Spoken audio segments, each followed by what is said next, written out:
इसी संदर्भ में हमने आप लोगों को आमंत्रित किया है। आप लोग आए हैं। ये जननायक कर्पूरी ठाकुर जो हम लोगों के नेता रहे हैं, भारत रत्न जननायक कर्पूरी ठाकुर जी का जिला है। और मुझको जानकारी मिली कि नेता प्रतिपक्ष महोदय ने भी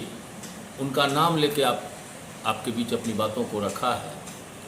इसी संदर्भ में आज हम आप लोगों को बुला के ये बताना चाह रहे हैं कि भारत रत्न जननायक कर्पूरी ठाकुर जी को जब एक बार गाड़ी की ज़रूरत थी, उनको किसी कार्यक्रम में जाना था और उन्होंने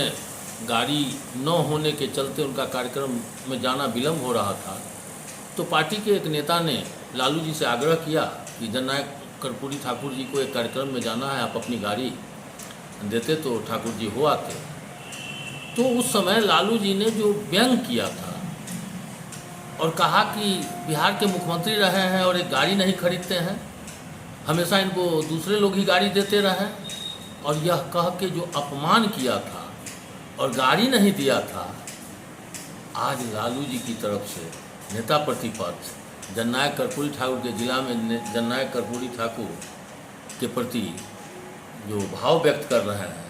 वो सीधा का सीधा दिखावटी भाव है। क्योंकि जननायक का अपमान तो लालू जी पहले ही कर चुके हैं और जननायक जिस समाज से आते हैं वो अति पिछड़ा समाज है। और आप देख रहे हैं कि आज बिहार के मुख्यमंत्री जी ने जननायक कर्पूरी ठाकुर जी से प्रेरणा लेके इस समाज के लिए जो जो काम किया है पिछले दिनों, और अति पिछड़ा समाज के लोगों को जिस तरह से आगे उन्होंने बढ़ाने का काम किया है, पंचायती राज व्यवस्था में अति पिछड़ा समाज को आरक्षण देकर आज जिस तरह से उनके हाथ में पंचायतों का शासन दिया है, और जननायक कर्पूरी ठाकुर के प्रति उनके सम्मान का अंदाज़ा आप इससे भी लगा सकते हैं कि अभी हाल में जब लोकसभा चुनाव हुआ तो एनडीए की ओर से 6 अति पिछड़ा समाज के लोगों को टिकट दिया गया और राजद की ओर से मात्र 2 टिकट दिया गया। और ये सब चीज़ आंखों के सामने है, बिहार के लोगों के सामने है। उसके बाद आज जननायक कर्पूरी ठाकुर के जिला में आके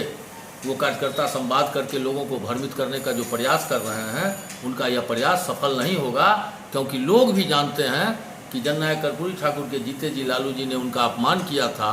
और पूरे 15 वर्ष के शासन में अति पिछड़ों को कहीं का नहीं रखा। लालू जी और राबड़ी जी का शासन है, उसका काम अगर गिनाते तो नई पीढ़ियों को लगता कि तेजस्वी जी कुछ कह रहे हैं, ये तो वही कर रहे हैं जो काम हम लोगों ने किया है, नीतीश जी ने किया है, उसी में से कुछ काम को लेके ये अपना काम बता रहे हैं। अब नई पढ़ी लिखी जो जनता है वो सब समझ रही है कि आपको मौका मिलता है तो नौकरी के बदले ज़मीन ले लेते हैं, आपको मौका मिलता है तो आप क्या क्या करते हैं वो सब लोगों के नज़र में है और कोर्ट में भी है। इसीलिए आप दुर्ग